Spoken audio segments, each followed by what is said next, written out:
Olá, amadas, a paz do Senhor Jesus. Eu sou a pastora Mari, quero passando aqui para fazer um pequeno devocional. Amém? O texto está em Lucas 24, no versículo 13, que diz assim: Naquele mesmo dia, 2 deles estavam a caminho de uma aldeia chamada Emaús, distante de Jerusalém, 60 estágios, e iam conversando a respeito de todas as coisas sucedidas. Aconteceu que, enquanto conversavam ou discutiam, o próprio Jesus se aproximou e ia com eles. Os seus olhos, porém, estavam como que impedidos de o reconhecer. Então lhes perguntou Jesus: Que é isto que vos preocupas? E de que ides tratando à medida que caminhas? E eles pararam entristecidos. Um, porém, chamado Cleopas, respondeu, dizendo: És o único, porventura, que, tendo estado em Jerusalém, ignora as ocorrências desses últimos dias? E lhe perguntou: Quais? Explicaram o que aconteceu com Jesus o Nazareno, que era varão profeta, poderoso em obras, palavras, diante de Deus e do povo. E como que os principais sacerdotes e as autoridades o entregaram para ser condenado à morte e o crucificaram. Ora, nós esperávamos que fosse ele quem havia de redimir Israel. Mas depois de tudo isso, é já este o terceiro dia desde que tais coisas aconteceram. Até aqui. Então, assim, nós vemos aqui uns discípulos retomando para Emaús, retomando para onde eles não deveriam. Então, assim, a palavra diz que a distância de Emaús a Jerusalém era mais ou menos 11 quilômetros, né? Uma caminhada cansativa.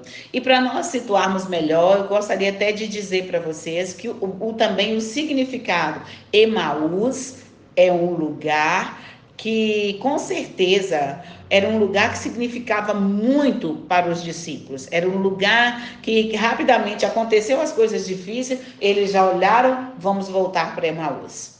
E trazendo isso para o nosso próprio contexto, existem situações que nos acontecem e às vezes a primeira opção que nós achamos que temos é olhar, é voltar, é retroceder, é voltar de onde nós saímos. Mas essa não é a palavra de Deus para nós. A palavra de Deus diz que o Senhor não tem prazer naqueles que retrocedem. Voltar para Emaús, no sentido espiritual, é um caminho de retrocesso. Retornar à vida passada, voltar a Emaús, seria abrir mão de todo o projeto de Deus e retornar ao seu próprio projeto.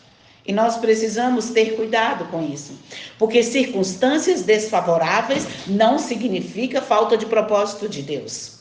Deus quer nos ensinar em todas as circunstâncias. Então Jesus, ele foi ao encontro daqueles discípulos no caminho e ali quando Jesus estava andando com eles, Jesus perguntou algumas coisas e eles ainda se ofenderam, né? Ficaram tipo ofendidinhos, né? Será possível que só você não sabe o que está acontecendo?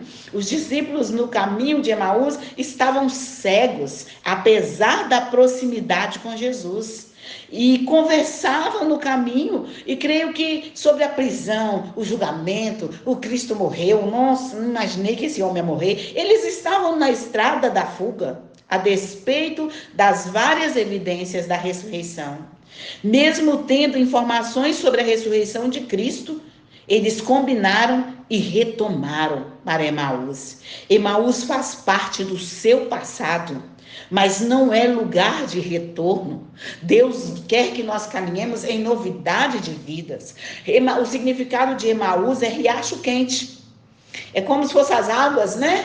Termais de Caldas Novas. Então, Emaús é riacho quente, águas termais, lugar cômodo, lugar confortável, né? Mas fora do propósito de Deus para eles naquela conjuntura. Não vá para Emaús quando a decepção, o medo, o desespero vier. Vá aos pés da cruz vazia e lembre-se, a minha esperança já ressuscitou. Os discípulos no caminho de volta, desistiram de Jesus e se renderam à decepção. Se você não se render ao Senhor, você se rende às circunstâncias. Estavam todos tomados de tristeza. Sem a verdade da ressurreição, a vida é marcada por tristeza e dor.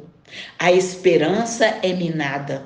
Sem a verdade da ressurreição, eles estavam tristes, fracos, sem brilho nos olhos, que só aqueles que confiam na palavra de Deus têm. Eles estavam tristes quando deveriam estar alegres. Eles estavam perturbados com o drama da cruz. E como conciliar o fato de Jesus ser amado de Deus, poderoso em obras e palavras, e ser crucificado e morto na cruz como um criminoso? Simples, a crucificação fazia parte do plano de Deus. Na cruz foi imputada a Jesus a culpa pelos nossos pecados. Jesus foi feito maldito para nos tornar aceitáveis perante Deus. E diante de algumas intempéries, de alguns desafios, tempestades que nós enfrentamos na nossa vida, nós pensamos, isso não é propósito de Deus, não. Deus não está nisso, não. Que vida de luta e sofrimento é essa? Deixa eu te falar, alguém te enganou e não foi Deus. Porque a vida diz, neste mundo nós passaremos por aflições, mas nós precisamos atentar para a parte B do versículo. Tem de bom ânimo, eu venci. E a vitória de Jesus é a sua vitória, minha irmã. A vitória de Jesus é a sua vitória. Não desanime diante das lutas. Ah, pastora, você não sabe como está meu casamento. Você não sabe como estão os meus filhos. Você não sabe que eu estou desempregada. Você não sabe que eu fui desenganada pelos médicos. Você não sabe como a minha casa está. Você não sabe como a minha situação está desafiadora. O marido, filhos, a cura emocional, eu estou com depressão, eu estou sem trabalho, as contas estão chegando, tantas situações, mas eu quero te dizer que todos os problemas que você está enfrentando é dessa vida, é nessa terra.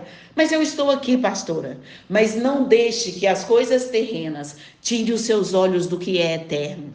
Olhe para Jesus, não fique com seus olhos impedidos como os discípulos estavam, andando com Jesus e sem reconhecê-lo.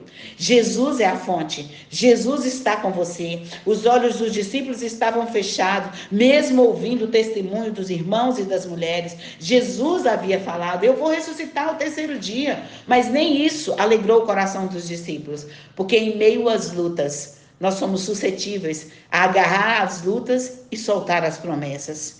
Quem prometeu não falha. Quem prometeu não mente. Quem prometeu não erra. E quem prometeu não se atrasa. A sua adversidade é só um solo fértil para o milagre. Não se coloque no lugar de vítima. Não permita que os seus lábios sabotem o seu futuro. Não tenha a desistência como um caminho opcional. Não, desistência não é opção de crente. Às vezes você está a um passo de alcançar a sua vitória. Jesus foi com os discípulos no caminho, porque ele se importa com vida. Jesus se importa com a sua vida. Jesus foi com os discípulos naquele caminho, porque ele queria trazer para eles o entendimento de que desistência não faz parte dos projetos de Deus.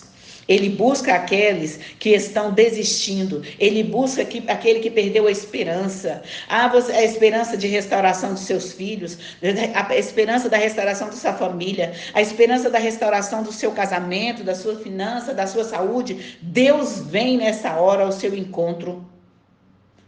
Você que se encontra com depressão, você que tem sofrido afrontas, vergonhas e muitas investidas do inimigo, lembre-se, o poderoso nas batalhas está com você.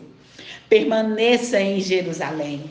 Jerusalém significa alicerce de paz. Permaneça no alicerce de paz. Não saia do alicerce de paz que é Jesus. Ele te busca, ele te atrai, ele se manifesta como o pão da vida. Ele vai com você até Emaús, mas não permanece lá.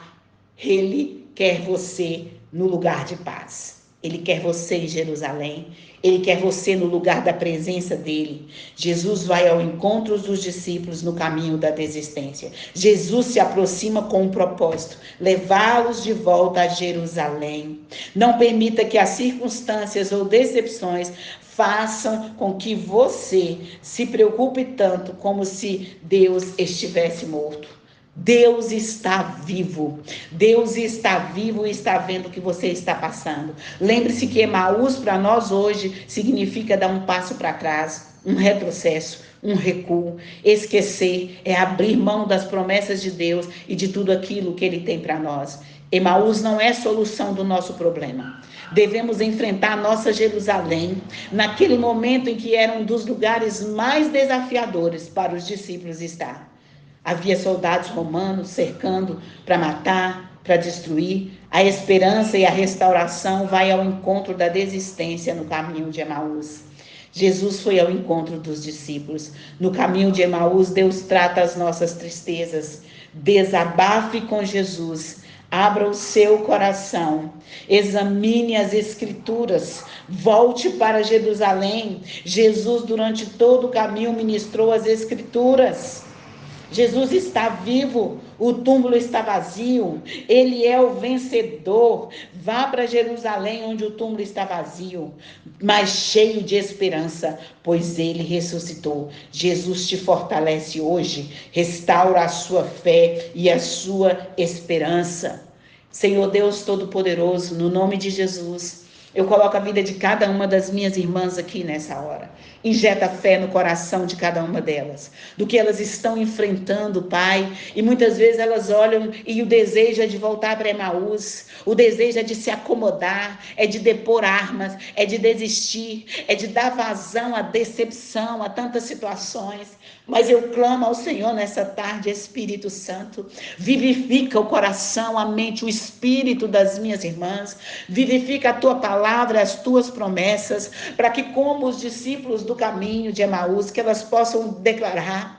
Por isso que o meu coração está queimando, por isso que o meu coração está ficando aquecido. E quando o coração queima, quando o coração fica aquecido, não há outro jeito. É tempo de voltar para o caminho de Jerusalém, é tempo de voltar para Jerusalém, o lugar da presença, a morada de paz, a morada do Altíssimo. Eu oro ao Senhor, ó Deus, fortaleça cada uma das minhas irmãs, porque a despeito de provações e de lutas, elas vão permanecer no Senhor, porque as suas promessas são infalíveis, imutáveis, insubstituíveis, e ninguém pode impedi-las. Ninguém pode impedi-las. Eu abençoo e declaro: são mulheres corajosas, mulheres vitoriosas, mulheres cheias do Espírito Santo de Deus. Eu as abençoo em nome do Senhor Jesus.